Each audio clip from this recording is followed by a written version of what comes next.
All right, shoulder.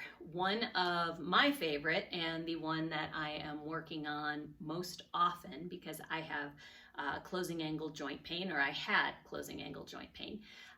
That has cleared up, and now I'm just continuing to work on my range of motion. So I can definitely vouch that this really works well. I'm really happy about it. So with the shoulder, your shoulder is an incredibly dynamic joint. It has many degrees of freedom. It can internally rotate, externally rotate, abduct, adduct, flex, and extend. And then additionally, combinations of those. So our shoulder has a huge canvas, but for a lot of us, we kind of stay in a pattern where we don't move very much, and we definitely don't take advantage of this entire amazing space that we have.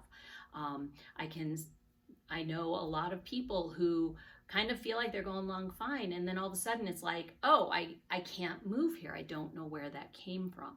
So making sure that you own the joint space you have, and then we can always work together to expand on it if you are observing that you have some closing angle joint pain, or that you all of a sudden realize, I don't have very much of a shoulder anymore. So with the shoulder, there are quite a few motions that go on. And so I'm going to talk slowly through it so you can have a sense of it.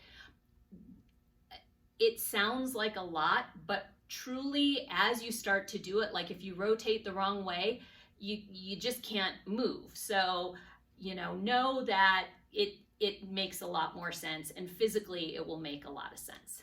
So I'm going to, again, create some tension through my lower body, squeeze my glutes. You can have your hand kind of down at your side, creating tension. You can hug your own ribs so you can be aware if you're rotating. Any of those are fine. So I'm going to start. I'm going to turn palm forward, get as much external rotation as I can, and start to bring my arm across the center, and then continue to come up,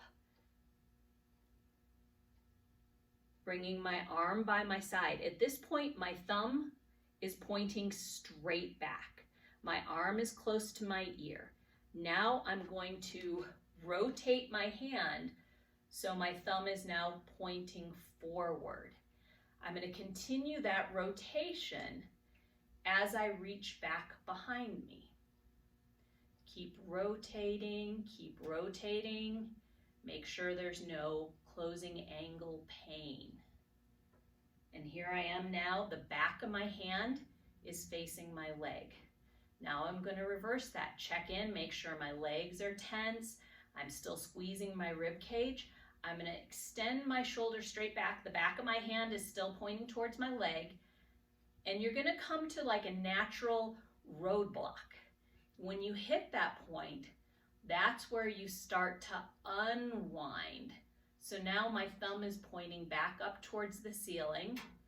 I continue to come up till my arm is overhead. Rotate now, more into external rotation. I'm trying to bring my palm pointing to the ceiling. And now it's pointing in front of me and down. I'm going to do one from the side and just kind of, again, have you be aware of places that you can see some trying to kick in other parts of your body. So again, squeeze, ribs down. I'm feeling that I'm not rotating. I'm going to rotate so my palms facing forward, come across my body, start to bring my arm up in flexion. Here I pause. This is where I am at flexion. I'm not letting my ribs arch or my weight shift to get me there. Now my thumb at this moment is pointing behind me. I'm now going to rotate my arm so my thumb starts to point in front of me and my palm is now pointing away. I continue to try to rotate more as I'm coming back behind me. Continuing to rotate, wringing out that shoulder joint. And when I get to my side, the back of my hand is pointing towards my leg. Now I'm going to reverse that. I'm going to keep my rotation as it is, start to extend. I come to a natural roadblock. I unwind my shoulder.